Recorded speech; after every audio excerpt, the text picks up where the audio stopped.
I'm JD Cunegan, author of Natna and the Jill Anderson series, and today I'm going to talk about superheroes. No secret identities were revealed in the making of this video.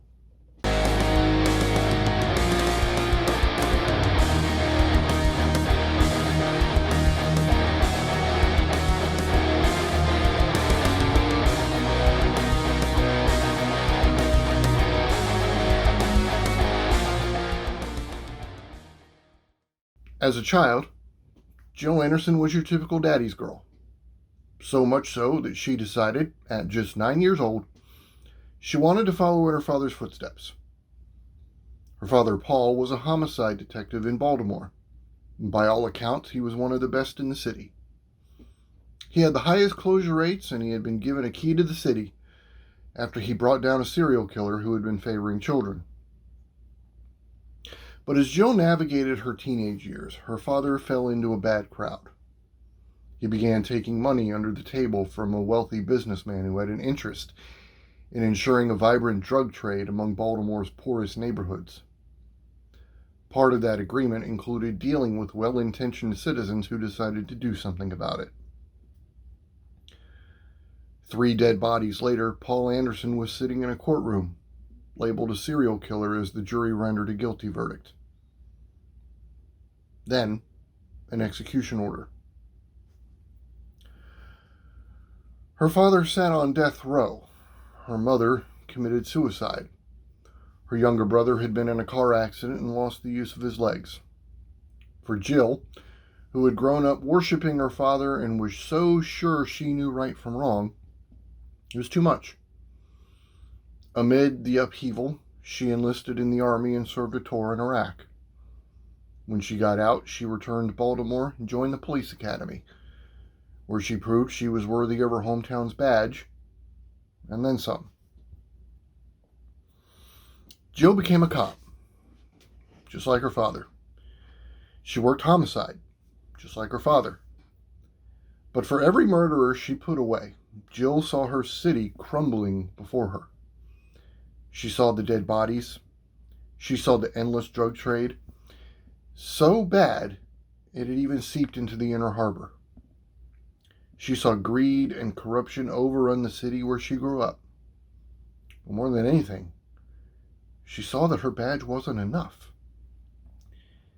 If she wanted to save Baltimore, Jill had to do more. She had to be more. The story I just told you is the origin for Bounty, a superhero and the protagonist of my mystery superhero series. My name is JD Cunegan. I'm a self-published author and a lifelong lover of superheroes.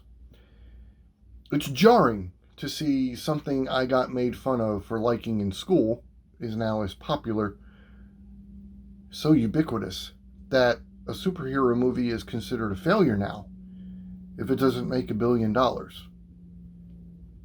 Let's face it, superheroes are everywhere. They're in comic books, they're in cinema, they're on TV, and they represent one of the fastest growing book genres, particularly among independent and self-published authors. Hollywood is seemingly beholden to Marvel's every whim, and the CW has staked a sizable chunk of its programming and identity on a handful of DC characters. Superheroes are why Robert Downey Jr. found professional and personal redemption. Superheroes are why we fawn all over an Israeli supermodel whose last name half of us still can't pronounce.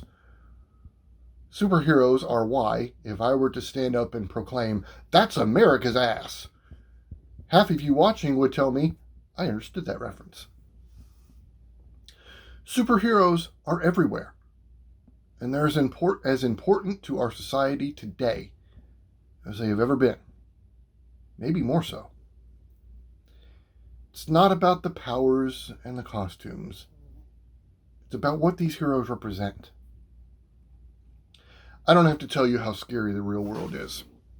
Between a global pandemic that has killed millions and decimated so many economies, systemic violence directed at people who have already endured centuries of bloodshed and oppression, Governments that claim to be representative and democratic, but are instead openly corrupt and creeping ever closer to fascism.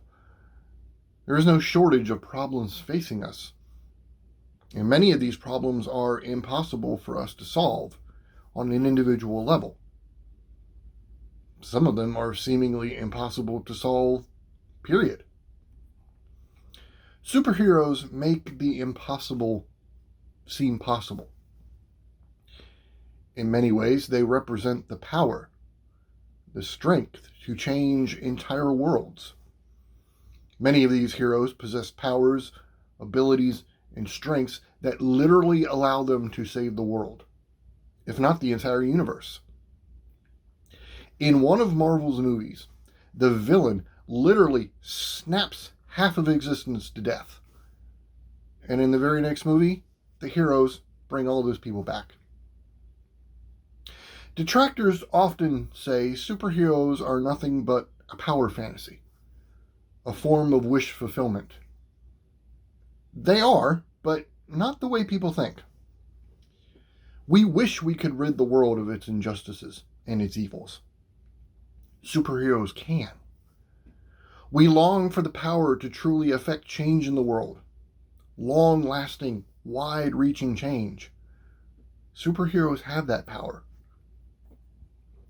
It's no surprise, then, that many of the longest-standing and most revered superheroes were created by the oppressed. Jerry Siegel and Joel Shuster, who created Superman, were Jewish. So were Stan Lee and Jack Kirby, whose numerous creations include Captain America, the X-Men, the Avengers, and Black Panther. Many of these heroes and their creators were not beloved back then as they are now.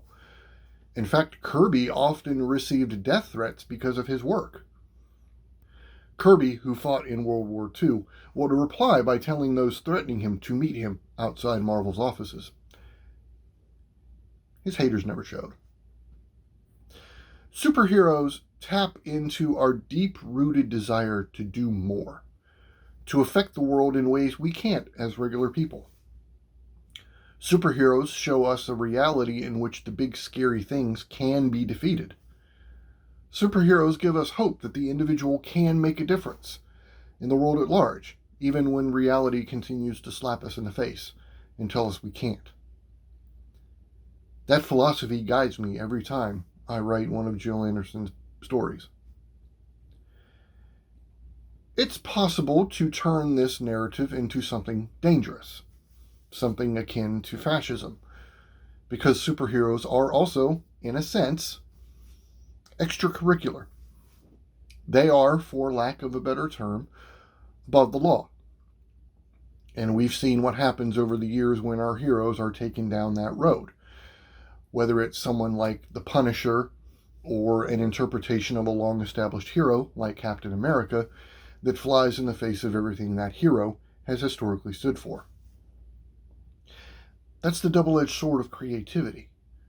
For every positive, uplifting message a character or a story can have, it can also give us a disgusting, dystopian version of that same idea. But at their best, superheroes stand for our highest aspirations as people. The never-ending desire to do what's right, to cure the world's ills regardless of their scope. Most of us can't make the decision Jill made, to step out and put even more of the world's weight on their shoulders, for no other reason than to do everything in their power to fix what's wrong and save what's being threatened. Most of us can't become more. So we're drawn to those who can. It's not about the superpowers or the costumes. Not really. Stripped of the flash and the bright colors and the larger-than-life villains many of them face, superheroes reflect everything we wish we could be, both individually and as a society. We will never leap tall buildings in a single bound. We'll never close a hell mouth before it swallows the world whole. And we'll never lead the wicked in handcuffs into Arkham. But as long as we have superheroes who can and who do, maybe the world isn't quite as hopeless as it seems. And again, the powers in the costumes are pretty kick-ass, aren't they? Like what you saw today? Click the like button and subscribe to this channel so you can be notified whenever there's a new video. And be sure to visit jdcuneganbooks.com to check out my work and follow me on Facebook, Twitter, and Instagram. Links are down below in the video description. Be safe and be good to each other.